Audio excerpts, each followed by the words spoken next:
জামাত আসছে ওই দিন ওই যাচ্ছে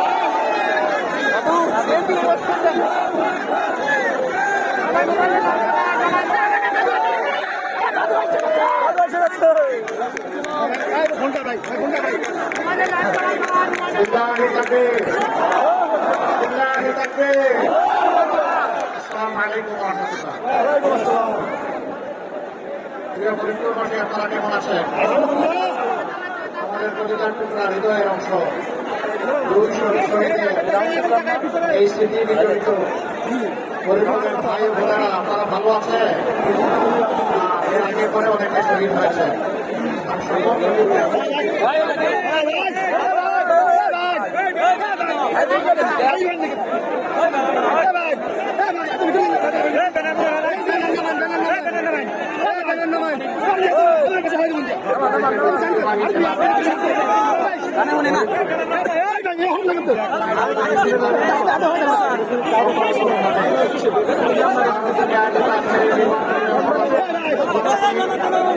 সভামঞ্চে বসা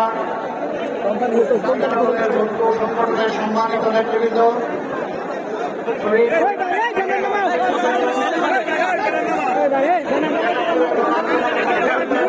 পরিবারের সদস্যবৃন্দ,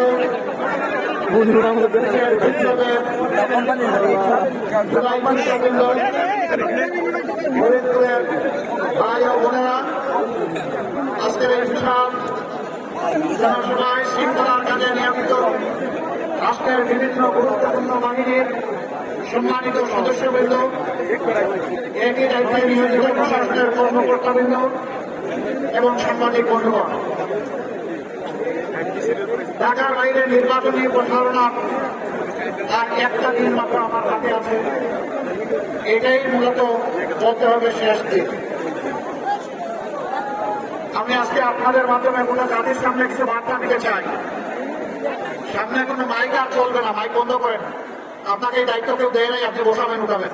আপনার মাইকটা বন্ধ করে আপনি বসে যান। এরপরে যারা পারে তারা বসবে, যারা পারে তারা দাঁড়াবে। আপনাকে বসার কথা বলার দরকার নাই ভাই, আপনি নিজেকে সংযত করেন। সুন্দর সম্মানিত ফরিদপুরবাসী, আমি প্রথমে এই এলাকার কিছু কথা আপনাদের সাথে শেয়ার করতে চাই। ফরিদপুর পদ্মা বিধৌত একটি ঐতিহ্যবাহী জেলা। এই জেলার জন্ম গতকাল হয় নাই। এই জেলার জন্ম হয়েছে যুজন আগে। এরকম বহু জেলা ইতিমধ্যে বিভাগে পরিণত হয়েছে, হেডকোয়ার্টার হয়েছে, মেট্রোপলিটন সিটি হয়েছে, সিটি কর্পোরেশন হয়েছে, উন্নয়ন কর্তৃপক্ষ গঠিত হয়েছে। কিন্তু ফরিদপুর কেন মাটির সাথে গড়াগড়ি যাচ্ছে? কেন হলো না? হলো না কারণ ফরিদপুর জায়গাটা ফরিদপুরে থেকে গেছে অন্য একটা জায়গায় হয়ে নাই। এই কারণে আমরা সমস্ত জেলাকে সম্মান করি, কিন্তু যার যেটা পাওনা তাকে দিতেই হবে। এই ফরিদপুরের বিভাগ নিয়ে আগে কথা বলেছি, এখনো কথা বলছি। ইনশাআল্লাহ ইনশাআল্লাহ আল্লাহ তাআলার ইচ্ছা এবং সাহায্যে আমরা যদি আগামী নির্বাচনের মধ্য দিয়ে দেশের জনগণের সেবা করার সুযোগ পাই, কথা দিয়ে যাচ্ছে ফরিদপুর নামেই বিভাগ হবে।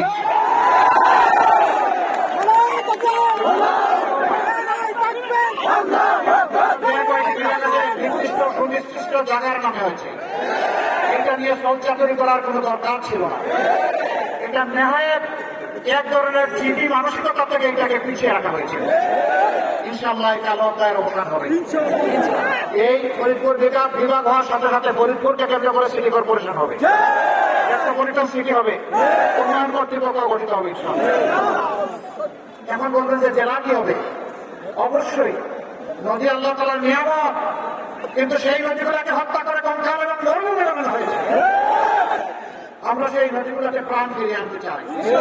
আমাদের উন্নয়ন কর্মকাণ্ডের যদি আল্লাহ আমাদেরকে সুযোগ দেন, অন্যতম প্রধান অগ্রাধিকার হবে নদীগুলার জীবন ফিরিয়ে দেওয়া।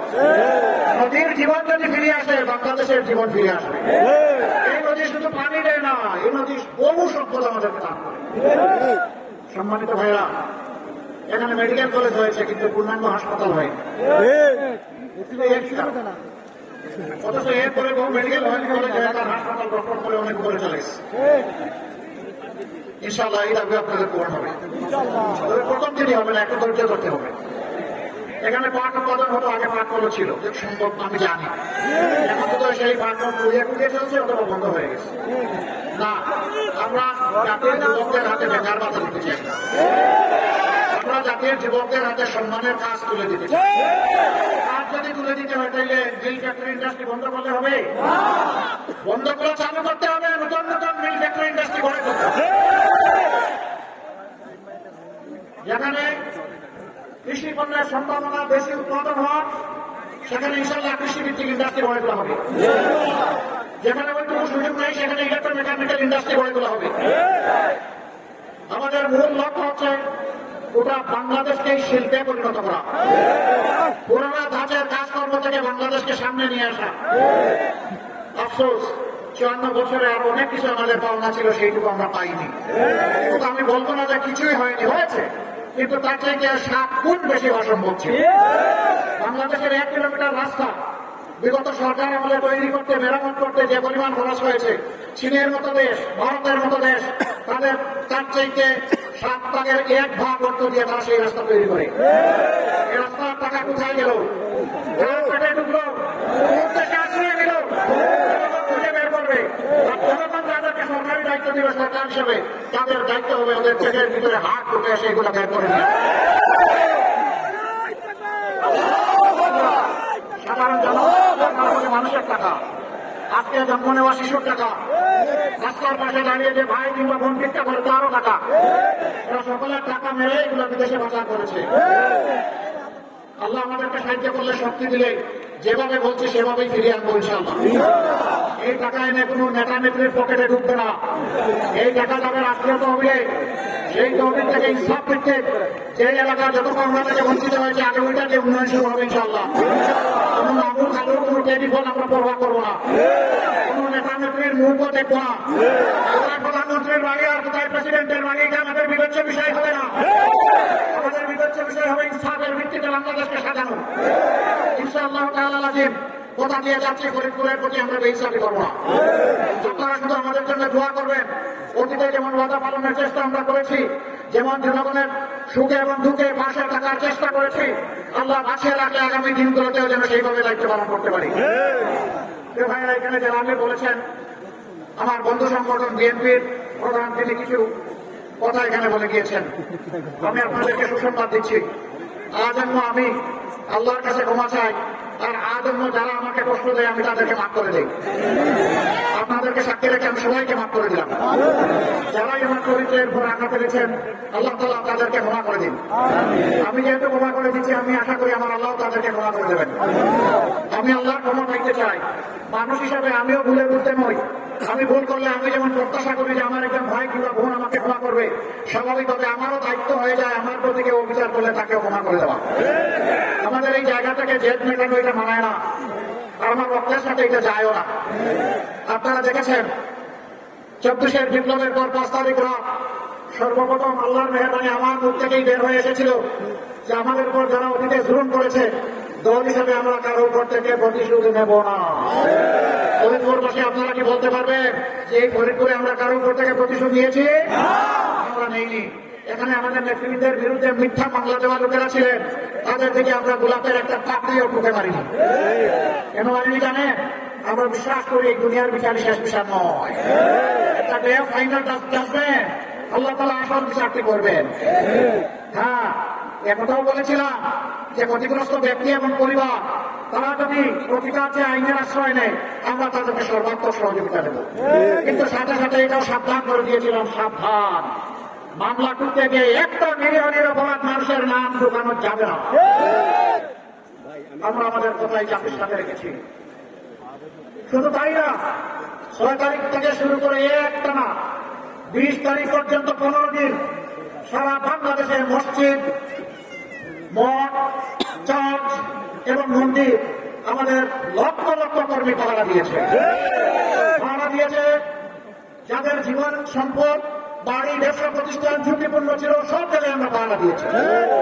থানা পুলিশ যার দ্বারা প্রভাবিত হয়ে হোক, আমাদের 1000 কর্মীকে দুনিয়া থেকে বিদায় করেছে। কিন্তু আপনারা শুনে খুশি হবেন, সেই পুলিশ অথরিটির সাথে জায়গায় জায়গায় বসে আমরা বলেছি দেশ পুলিশ ছাড়া চলবে না, আপনারা থানায় যান, থানার বাইরে আমরা পাহারা দিব, ভিতরে বসে আপনারা কাজ করুন। অনেক জায়গায় পুলিশ আমাদেরকে বলেছেন আমাদের তো এখানে বসারও কোনো জায়গা নাই, আসবাবপত্র নাই, লজিস্টিক সাপোর্ট নাই, আমরা কাজ করবো কিভাবে? আমরা 232টি থানায় আমরা সরঞ্জাম সরবরাহ করেছি, পরে বলেছি এবার আপনারা কাজ করেন। কেন জানেন? এই দেশটাকে আমরা ভালোবাসি, এদেশের মানুষকে আমরা ভালোবাসি। তাই 15.5 বছর আমাদের উপর প্রচন্ড তাণ্ডব চালানো হয়েছে।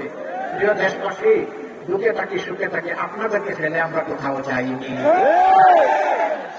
আমরা আমাদের প্রিয় দেশে ছিলাম, আমরা সিজনের না।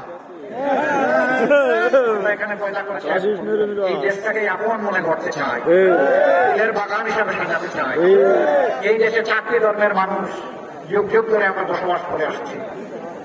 আমরা বিশ্বাস করি প্রত্যেকটি মানুষ আল্লাহর সৃষ্টি শ্রেষ্ঠ মাখলুক, যার ইজ্জতের উপর, জীবনের উপর, সম্পদের উপর হাত দেওয়া সম্পূর্ণ হারাম।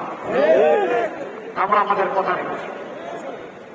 স্বাধীনতার 54 বছরে অনেকেই এখানে বড় হয়েছেন, কেউ বলতে পারবেন না কোন একজন অন্য ধর্মের মানুষের জীবন, সম্পদ, ইজ্জতের উপর আমরা হাত দিয়েছি, কেউ বলতে পারবেন না। কুরআন আমাদেরকে শিক্ষা দিয়েছে, নবী করিম সাল্লাল্লাহু আলাইহি সাল্লাম আমাদেরকে শিক্ষা দিয়েছেন।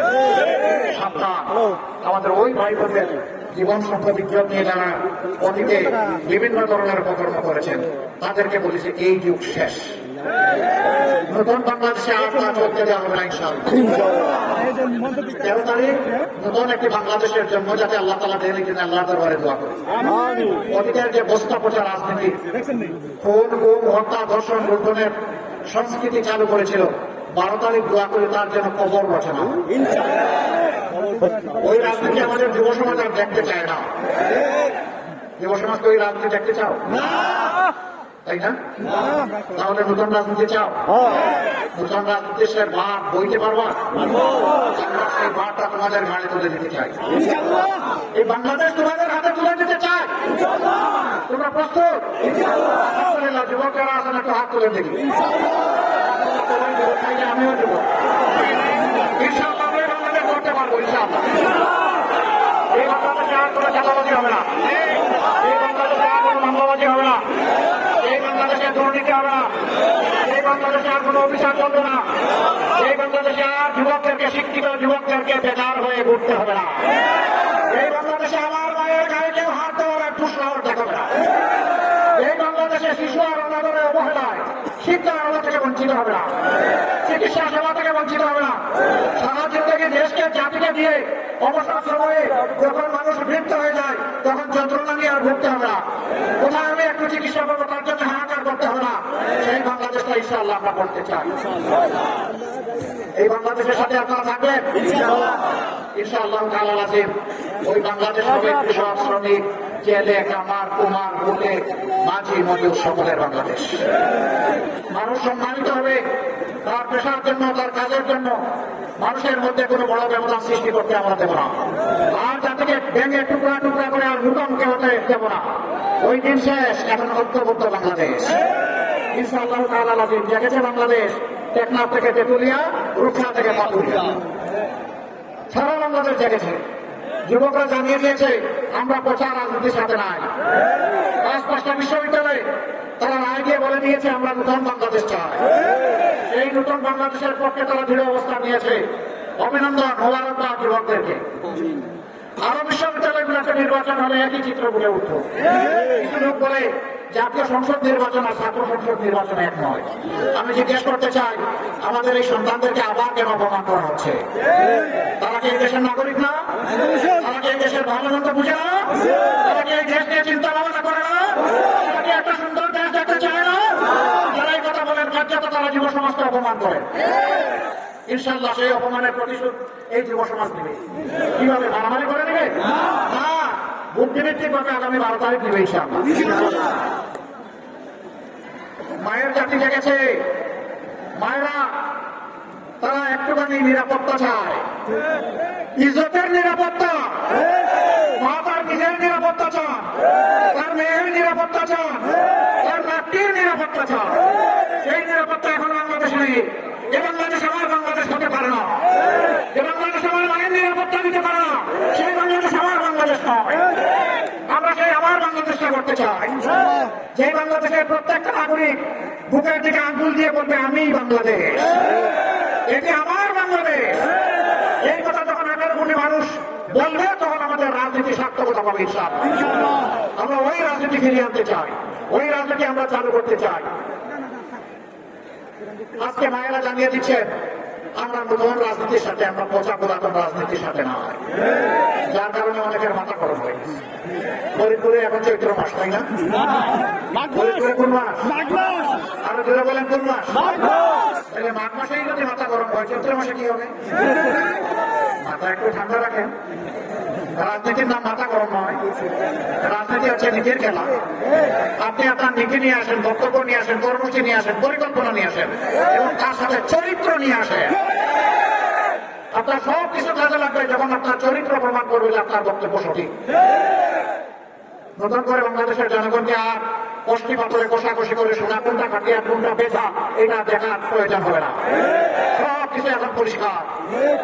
এখন মারা যখন দেশ অনেকে বলেন আমরা পুরাতন চাই না, এখন নতুন চাই, আমরা পরিবর্তন চাই, আমরা দাঁড়িপাল্লায় ভোট দিতে চাই, ভোট দিতে চাই। একজন লোক বেসামাল হয়ে যাচ্ছে, ওখানে এখানে কেউ আমাদেরকে ধমক দিচ্ছেন, বাধা দিচ্ছেন, কাপড় তুলে নেওয়ার হুমকি দিচ্ছেন, এসব থেকে ছেড়ে দেওয়ার হুমকি দিচ্ছেন। আমরা তাদেরকে বলি ভাই তোমাদেরও তো মা আছে, তোমার ঘরে তোমার স্ত্রী আছে, বোন আছে, মেয়ে আছে, একটু চিন্তা করো, মাকে একটু সম্মান করতে শেখো। তুমি যদি মায়ের জাতিকে সম্মান করো আল্লাহ তোমার সম্মান বাড়াই দেবে, মাকে অপমান করো আল্লাহ তোমাকে অপমানিত করবে। তবে একটা কথা অনুরোধ করি, এই কাজ যারা করেছেন আপনারা ছেড়ে দেন। আমাদের দেশের মায়েরা বীর নয়, বীর। যেই মা উসমান হাদি জন্ম দেয়, এই মা আবরার মা জন্ম দেয়, এই মা আবু সাইদ জন্ম দেয়, এই মায়েরা কখনো বীর হতে পারে না।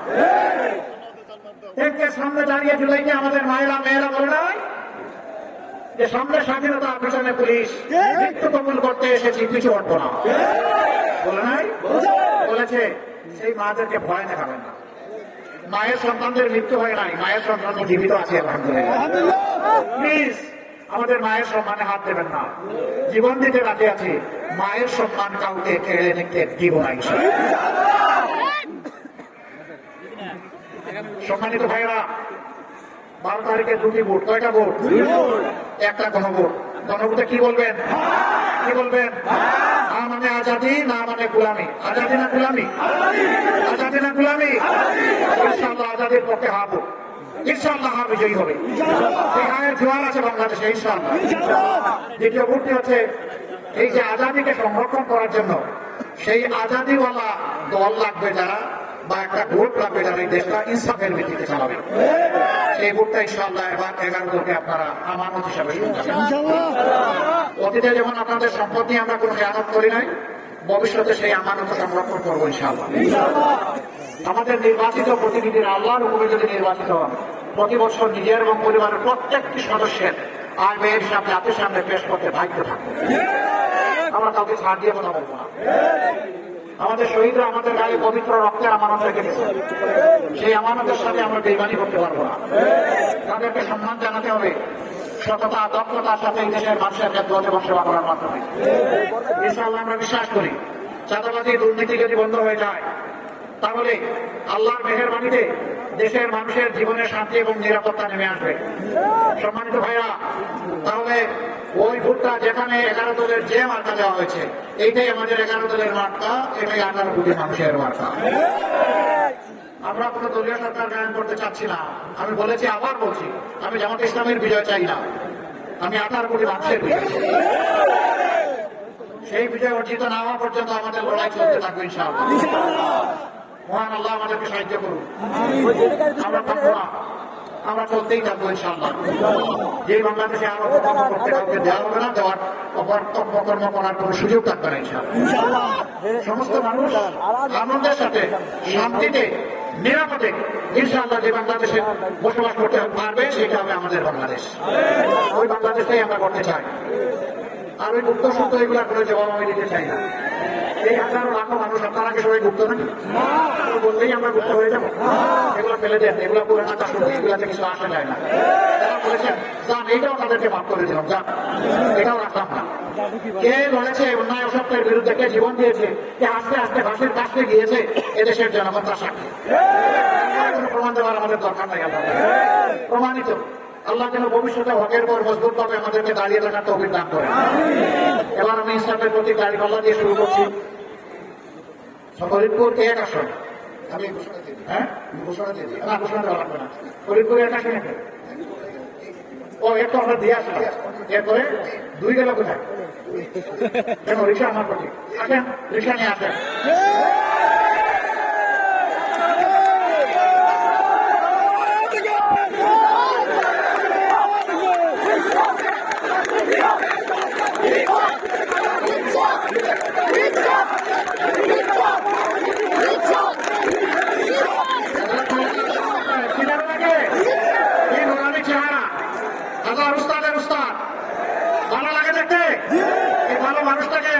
আপনাদের সামনে আপনারা তার সাথে আছেন। এই মার্কাটা দেখতে পাচ্ছেন, কি মার্কা? বাংলাদেশে যে যানবাহনের সংখ্যা সবচেয়ে বেশি, এটার নাম হলো রিক্সা, তাই না? এই রিক্সাটা আমরা ওনার হাতে তুলে দিলাম। আল্লাহ তাআলা এর মধ্যে বারাকা নাযিল করুন, আল্লাহ তাআলা তাকে পূর্ণ সফলতা দিন।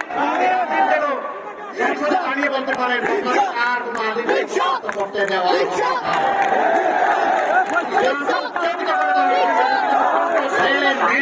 কথা বলতে পারেন, মানবতার পক্ষে কথা বলতে পারেন, আল্লাহ তাকে তৌফিক দান করুন। এরপরে 4 ফরিদপুর 4 3 আসেন, আসেন।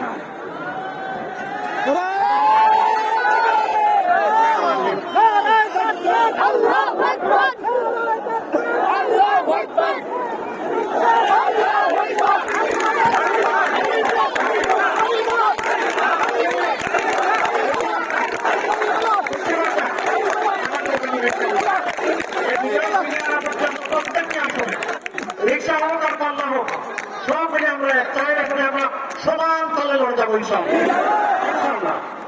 এরপরে ফরিদপুর 4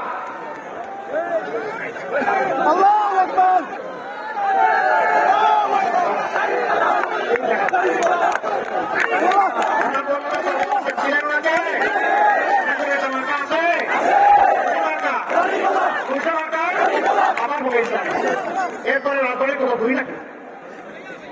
2জনই আসেন, আসেন। হ্যাঁ, আসেন আসেন আসেন আসেন। রাজবাড়ি আপনি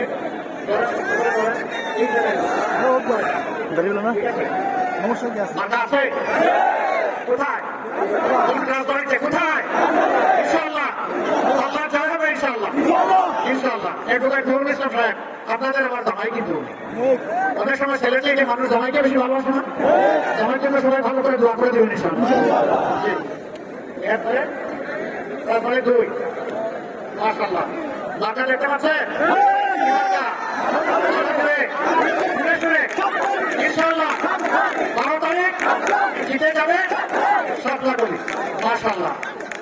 এবার আমরা দাঁড়িপাল্লার পক্ষে একটু, যেহেতু এখানে 3টা প্রতীক আমরা হাতে দিয়েছি, তাদের পক্ষে মাদারীপুর আসে। আচ্ছা মাশাআল্লাহ, আসেন। হ্যাঁ, এটা মাদারীপুর 3 জনাব রফিকুল ইসলাম, তার হাতে আমরা ইসলামের প্রতীক দাঁড়িপাল্লা তুলে দিলাম। তার জন্য দোয়া করবেন, আল্লাহ যেন তাকে সেখানে মর্যাদার সাথে সাফল্য এবং বিজয় দান করেন। এরপরে আর কেউ আসেন? আর নাই, এতটুকু মাশাআল্লাহ। এবার আসেন আওয়াজ তুলি, ভাই প্রতীক আছে?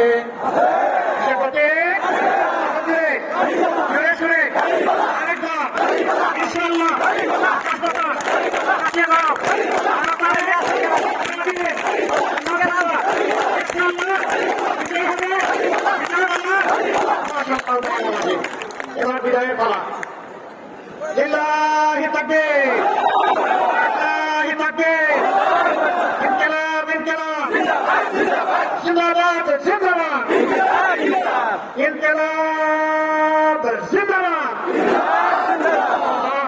12 তারিখের বিজয় আল্লাহ তাআলা আমাদেরকে দান করুন। একটা ভোট, একটা সিট, সবগুলাই গুরুত্বপূর্ণ। আর পাহারাদারি করবে, বিজয় হাতে নিয়ে ইনশাআল্লাহ আল্লাহর ইচ্ছা করে দিবেন। তারপরে ভালো করে উঁচু করে 2 রাকাত নামাজ, 4টা সিজদা, বিদা চোখ আল্লাহর দরবারে শুকরিয়া আদায়। আল্লাহ হাফেজ। বাংলাদেশ জিন্দাবাদ। আসসালামু আলাইকুম ওয়া রাহমাতুল্লাহ।